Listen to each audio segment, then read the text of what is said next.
So good day everyone, I am Ramiki Albershano, a business science trade and today I'm going to present my project in Science 3218, the anatomy and physiology. So this project is called the 3D structural model of the digestive system. So objectives is to create a visually accurate and informative 3D structural model of the human digestive system, incorporating its various organs and functions. As you can see here, the names of the organs of the digestive system and also the functions is makita ninyo at the back sa kuwang model. Next is to illustrate the process of digestion, including the mechanical and chemical breakdown of food, nutrient absorption, and waste elimination. And then, to foster curiosity and engagement with the human body's processes by providing an interactive hands-on learning tool. So what are the materials? So the materials are carton, nebulizer hose, glue gun, stick glue, black sketch pen, paintbrush, food coloring, barbecue sticks, scissor, cutter, and of course the syringe. So here are the methodology kung kinsa na pagbuhat ang akuang 3D structural model. So first is prepare the materials. So I gather all the necessary materials including the carton, the glue gun, stick glue, syringe, and Elmer's glue, and what is this? The nebulizer hose. And then next is cutting and forming the organs. So I'll use the cartons, scissor and cutter to cut the cartons into the shape of each digestive organ. So i-form nila kasi they properly, then attach them securely to the base using glue stick, Elmer's glue, and glue gun for extra support. And then next is coloring and detailing. So I paint the organs using a poster paint, matching their real-life colors as accurately as possible, like for example, pink for the stomach and brown for the liver.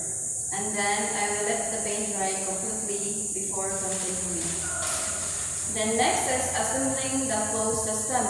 So ang ako gibuhat is i-insert na ko ang nebulizer hose and sa model and following the digestive tract from mouth to the anus. And then I connect the syringe at the mouth area to push the food coloring mixed with water through the hose to simulate the flow of food through the system.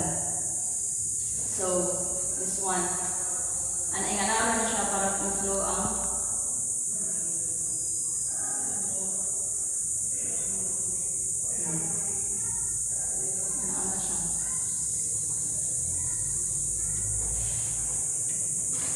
So next is the labeling the organs.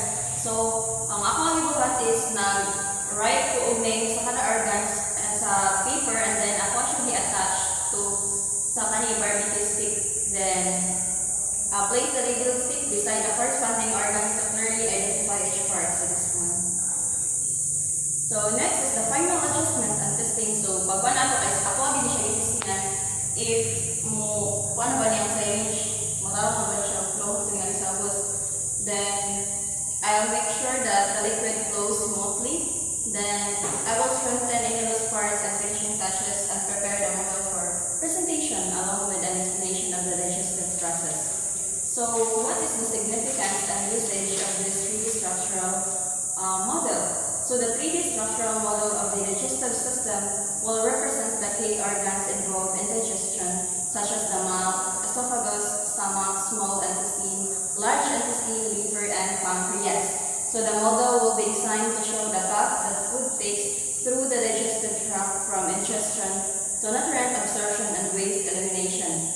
Then this model will serve as a valuable educational tool for students to better understand the anatomy and functioning of the digestive system. It can be used in classrooms to demonstrate the step-by-step process of digestion and its physiological significance. By studying this model, students can learn about the roles of each organ, the digestive enzymes involved, and how nutrients are absorbed into the bloodstream. So again, here are the parts of the digestive system. We have the mouth, the esophagus, the liver, the gallbladder, the stomach, the pancreas, the large intestine, the small intestine, the appendix, the rectum, which is the color brown, and then of course the last which is the anus. So Ang function, makita na din din sa likod. Ako ang model. And that's all.